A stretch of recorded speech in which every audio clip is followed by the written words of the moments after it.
We will start with the article number 5.2 Mendeleev's periodic table.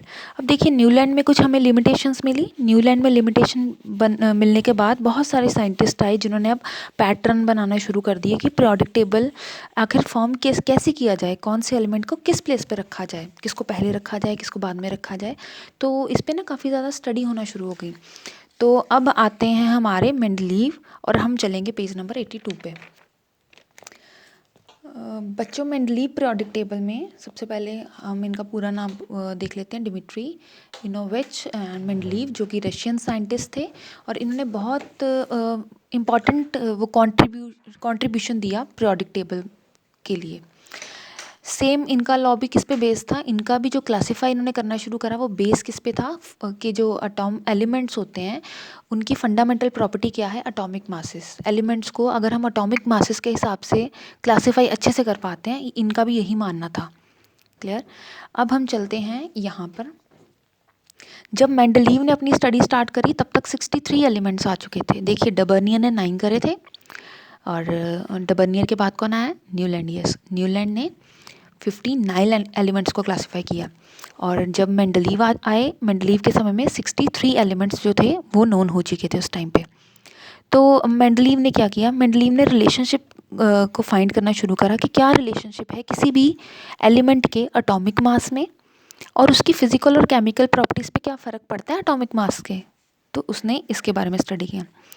तो बच्चों यहाँ पे जो मैंने हाईलाइट किए ना लाइंस, आपने भी अपनी बुक में वो हाईलाइट कर लेनी है। आप उनको पढ़ेंगे तो आपको अच्छे से समझ आ जाएगा। बच्चों हर एलिमेंट की अगर आप मेंडलीव ने केमिकल प्रॉपर्टीज़ को स्टडी करना चाहा तो सबसे पहले उसने क्या किया, उसने रिएक्शन करवाए। केमिकल प्रॉपर्टीज़ तो तभी होंगी ना डिस्कस। तो मेंडलीव ने क्या किया, कंपाउंड्स फॉर्म करना शुरू करे हर एक एलिमेंट के हाइड्रोजन और ऑक्सीजन के साथ। क्या किया मेंडलीव ने, मेंडलीव ने कंपाउंड्स फॉर्म करना शुरू किए, क्योंकि अगर हम एक से ज़्यादा एलिमेंट लेंगे तो वो क्या बन जाएंगे, कंपाउंड बन जाएंगे। तो एलिमेंट क्या किया मेंडलीव ने कंपाउंड्स फॉर्म करना शुरू किए। उसने एलिमेंट्स को रिएक्ट करवाना शुरू किया ऑक्सीजन एंड हाइड्रोजन के साथ। अब जो ऑक्सीजन एंड हाइड्रोजन क्यों लिया उसने, क्वेश्चन आ सकता है आपको। ऑक्सीजन एंड हाइड्रोजन उसने इसलिए पिक किया क्योंकि ये बहुत रिएक्टिव होते हैं और ये कंपाउंड फॉर्म कर लेते हैं ईजिली। ठीक है। और इनसे जो इनका जो फॉर्मूला होता है वो क्या होगा, हाइड्राइड्स एंड ऑक्साइड्स। तो उसने क्या किया, 63 कार्ड्स ले लिए। 63 कार्ड्स पे उसने हर एक एलिमेंट की प्रॉपर्टी को लिखना शुरू कर दिया, केमिकल प्रॉपर्टी को लिखना शुरू कर दिया। देन उसने ये सभी एलिमेंट्स को अरेंज करना शुरू कर दिया। जैसे उन्होंने रिएक्शंस करवा के देखे और कुछ ना कुछ अपने नोट्स जो थे इन पेजेस पे लिख दिए। अब जब उसने इसको प्लेस किया वॉल पे 1 बाय 1 करके, तो उसको ये मानना पड़ा कि वाकई जितने भी एलिमेंट्स हैं वो इस तरह से अरेंज हुए according to their increasing atomic masses. Clear. तो क्या हो गया, ऑन दिस बेसिस मेंडलीव ने मतलब रिएक्शंस करवा के ये चेक करने की कोशिश की क्या केमिकल प्रॉपर्टीज़ का रिलेशन है भी एटॉमिक मासेस के साथ या नहीं। यस, केमिकल प्रॉपर्टीज़ का रिलेशन निकला एटॉमिक मासेस के हिसाब से। और वो कैसे निकला कि जो कम एटॉमिक मास है वो पहले नंबर पे आया, बढ़ते हुए एटॉमिक मासेस जो हैं वो साइड बाय साइड अरेंज होना शुरू हो गए। जैसे हाइड्रोजन सबसे पहले नंबर पे आया क्योंकि इसका एटॉमिक मास कम है। हाइड्रोजन के बाद हीलियम आया क्योंकि हीलियम का एटॉमिक मास उससे ज़्यादा है। तो इस तरह से उसने एलिमेंट्स को प्लेस किया और उसने एक लॉ दिया, ये आपने बहुत याद रखना है, अच्छे से पेपर में आता है। मेंडलीव पीरियोडिक लॉ क्या कहता है, मेंडलीव पीरियोडिक लॉ कि जो प्रॉपर्टीज़ होती हैं एलिमेंट की वो किसका पीरियोडिक फंक्शन है, एटॉमिक मासेस का। कि अगर हम एटॉमिक मास चेंज कर देंगे तो प्रॉपर्टीज़ भी एलिमेंट्स की वो चेंज हो जाएंगी। तो इसको आपको ऐसा याद रखना है, the properties of elements are the periodic function. Periodic मतलब main function of their atomic masses के। अगर हम एटॉमिक मास चेंज कर देंगे तो yes physical and chemical properties भी चेंज हो जाएंगी।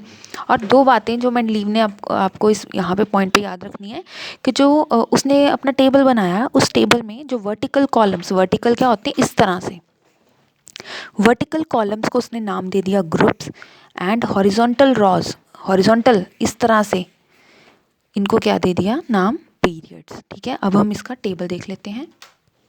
तो बेटा ये हमारा मेंडलीव पीरियोडिक टेबल है, टेबल नंबर 5.4। आपको पेपर में आ सकता है कि कितने ग्रुप्स थे मेंडलीव के पीरियोडिक टेबल में, तो यहाँ पे 1 2 3 4 कितने थे ग्रुप्स, 8।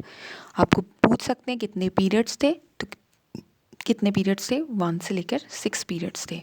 तो ग्रुप कितने थे मेंडलीव के पास, 8, एंड पीरियड्स कितने थे, 6।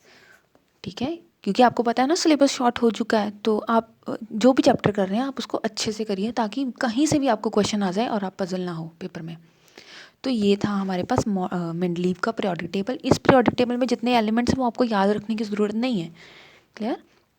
कुछ बच्चे टेबल रटना शुरू कर देते, तो इसको नहीं आपने समझना है, आपने सिर्फ कॉन्सेप्ट समझना है कि किस साइंटिस्ट ने कैसे अपना पीरियोडिक टेबल बनाया। तो अब हम नेक्स्ट करेंगे अचीवमेंट्स के बारे में कुछ बात करेंगे, article number 5.2.1 which is on page number 83। तो लेट्स स्टार्ट डूइंग इट। बेटा अब हम मेंडलीव पीरियोडिक टेबल को जब हमने समझ लिया, अब हम पढ़ेंगे अचीवमेंट्स कि मेंडलीव पीरियोडिक टेबल को इतना ख़ास क्यों माना जाता है। एक्चुअली जो हमारे पास अब पीरियोडिक टेबल है, मॉडर्न पीरियोडिक टेबल, उसमें ज़्यादातर जो हमने बेसिक चीज़ें, जो फंडामेंटल चीज़ें जो हैं वो मेंडलीव ने ही दी थी। ठीक है, तो उसके बारे में अचीवमेंट्स पढ़ लेते हैं। क्या है, सबसे पहले नंबर पे मेंडलीव ने क्या किया, कई जगह पर इसने, पहले तो इसने ये बोला था ना कि मैंने एलिमेंट्स को प्लेस किया है इंक्रीजिंग एटॉमिक मासेस के हिसाब से, कि जिसका सबसे कम मास है वो पहले आएगा, जिसका ज़्यादा मास होता जाएगा वैसे वैसे हम उसको 1 बाय 1 करके प्लेस रखेंगे एलिमेंट्स को। और इन कुछ जगह पे अगर आप देखेंगे, जैसे कोबाल्ट और निकल का है पोजीशन, कोबाल्ट का एटॉमिक मास है 58.93 एंड निकल का है 58.71।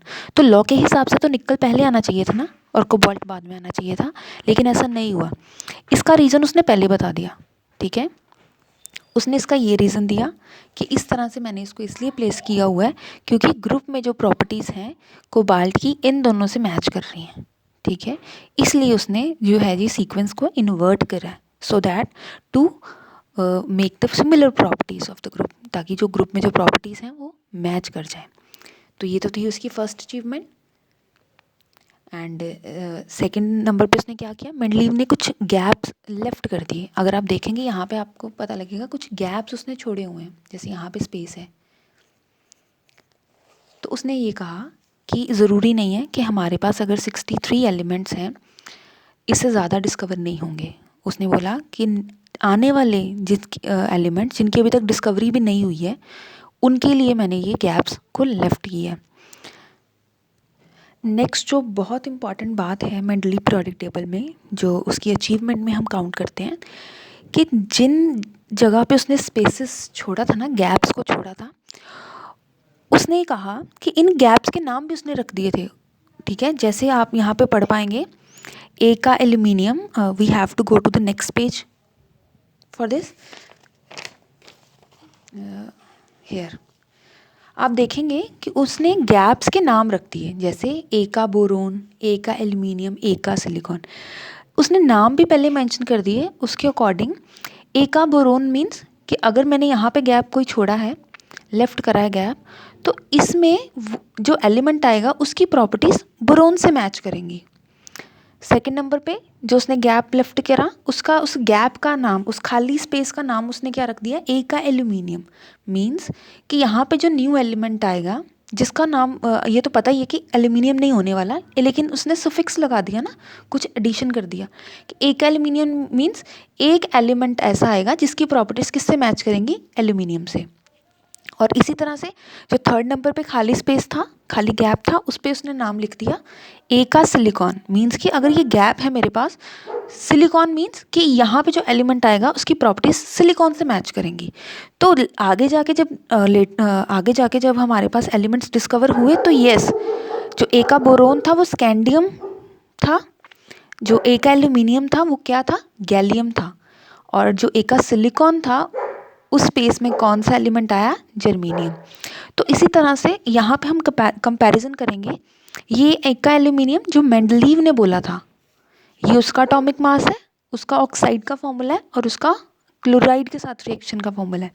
और जो गैलियम डिस्कवर हुआ बाद में, अगर मेंडलीव ने 68 एटॉमिक मास बताया था उसका, तो यस आगे चल के उसका ज़्यादा वेरिएशन नहीं आया गैलियम का। तो ये बहुत बड़ी अचीवमेंट थी उस समय में मेंडलीव के लिए कि उसने उन एलिमेंट्स के लिए भी स्पेसेस पोजीशंस डिसाइड कर ली थी जो एलिमेंट्स डिस्कवर ही नहीं हुए थे।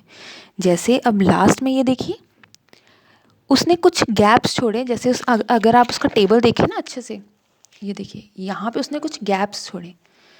अब ये जो गैप्स थे, अकॉर्डिंग टू मेंडलीव, ये गैप्स मैंने इसलिए भी लेफ्ट करे हैं अकॉर्डिंग टू मेंडलीव कि यहाँ पे जो एलिमेंट्स आएंगे, यस, तो जो गैप्स उसने लेफ्ट किए थे वो गैप्स इस तरह से थे कि किसी भी एलिमेंट को रिप्लेस नहीं करना पड़ेगा हमें, वो ऑटोमेटिकली जो हमारे पास न्यू एलिमेंट आएगा वो उस गैप में एडजस्ट हो पा रहा था। इस तरह से उसने अपना पीरियोडिक टेबल को फॉर्म किया था। जैसे जो इनर्ट गैसेस होती हैं, इनर्ट गैसेस आपको पता है किसी के साथ रिएक्ट नहीं करती, उनका वैलेंस इलेक्ट्रॉन होता ही नहीं है, वो लास्ट जो वैलेंस शेल होता है वो टोटली कंप्लीट होता है, तो इसलिए उनको नोबल गैसेस भी बोलते हैं, वो किसी के साथ रिएक्ट नहीं करती। तो उनके लिए भी उसने पहले से ही अलग से ग्रुप बना के उसमें गैप्स लेफ्ट करे हुए थे। तो ये था हमारे पास मेंडलीव का अचीवमेंट कि उसने क्या क्या अचीव किया था अपने पीरियोडिक टेबल में। तो जो गैसेस बाद में जाके डिस्कवर हुई उसके पीरियोडिक टेबल में एडजस्ट हो पाई, क्यों? क्योंकि उसने पहले से ही गैप्स जो थे वो लेफ्ट कर दिए थे। अब कुछ कुछ इतना काम करने के बाद भी कुछ ना कुछ जो लिमिटेशंस थी वो मेंडलीव के पीरियोडिक टेबल में पाई गई। अब हम उसको देखेंगे, which is on page number 84. Now students, we will take a look at the limitations of Mendeleev classification. देखिए, जो मेंडलीव्स था उसके पास हाइड्रोजन की पोजीशन फिक्स नहीं हो पाई, क्योंकि जो हाइड्रोजन है, ये देखिए, ये तो अल्कली मेटल भी है। अल्कली मेटल क्या? जिसके पास 1 इलेक्ट्रॉन होते हैं ना लास्ट वैलेंस शेल में, जिसके पास एक ही इलेक्ट्रॉन होता है उसको अल्कली मेटल बोलते हैं। तो ये अल्कली मेटल्स की कैटेगरी में भी आ रहा है और ये हैलोजेंस की कैटेगरी में भी आ रहा है। कैटेगरी हैलोजेंस क्या होते हैं? जिनके पास लास्ट में 7 वैलेंस इलेक्ट्रॉन होते हैं। तो जब हम अल्कली मेटल्स की वैलेंसी चेक करें तो वो भी 1 आएगी और हैलोजेंस की वैलेंसी जो है वो भी 1 आएगी। तो इस तरह से जो था, ये नहीं पता चल पा रहा था कि क्या हाइड्रोजन मेटल में रखा जाए, इसको मेटल की कैटेगरी में रखा जाए या उसे नॉन मेटल की कैटेगरी में रखा जाए। तो no fix position was given to the hydrogen at that time. उसके बाद आइसोटोप्स के बारे में भी कुछ नहीं पता चला। आइसोटोप्स क्या होते हैं? आइसोटोप मतलब एक ही एलिमेंट के अलग अलग फॉर्म्स होती हैं जिसमें एटॉमिक मास डिफरेंट होता है लेकिन सेम प्रॉपर्टीज़ होती हैं।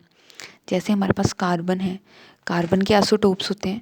अब उसमें देखिए मास तो ज़रा ज़रा पॉइंट से बढ़ रहा होता है, लेकिन जो हमारे पास केमिकल प्रॉपर्टीज़ हैं वो बिल्कुल सेम होती हैं। तो जो आइसोटोप्स के लिए उसकी पोजीशन नहीं मिल पाई उसको, और ना ही वो फिक्स कर पाया पोजीशन हाइड्रोजन की। तो ये उसकी जो है 2 मेन लिमिटेशंस थी मेंडलीव पीरियोडिक टेबल में।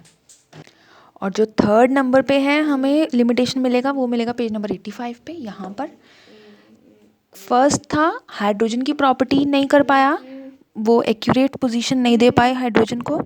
सेकंड नंबर पे आइसोटोप्स की जो थी उनकी क्लासिफिकेशन नहीं हो पाई मेंडलीव से कि उनको कहाँ पे रखा जाए। जो एलिमेंट्स के आइसोटोप्स होते हैं उनको कहाँ पे, उनको कौन सी पोजीशन दी जाए। जैसे क्लोरीन, यहाँ पे एग्जांपल आपको दी हुई है, जैसे क्लोरीन का 35 एटॉमिक नंबर तो सेम रहता है 17, लेकिन एटॉमिक मासेस में जो डिफरेंट आता है, जैसे क्लोरीन 35 है मास, यहाँ पे क्लोरीन 37 है। तो ये नहीं पता चल पा रहा था कि कहाँ पे इसको आइसोटोप्स कहाँ पे आएंगे एलिमेंट्स के। और नेक्स्ट जो है बहुत इंपॉर्टेंट लिमिटेशन कि एटॉमिक मासेस जो थे वो इंक्रीज़ नहीं कर रहे थे रेगुलर मैनर में। अगर आप उसका पीरियोडिक टेबल देखेंगे तो कई जगह पे तो जो हैवी ज़्यादा इंक्रीज एटॉमिक मास है वो पहले रखा गया और जो लेस एटॉमिक मास है वो बाद में रखा गया। तो इस तरह से जो 3 लिमिटेशंस हैं ये हैं हमारे पास मेंडलीव की। और इसके बाद हमारा जो शुरू होगा वो स्टार्ट होगा मॉडर्न पीरियोडिक टेबल। स्टूडेंट्स,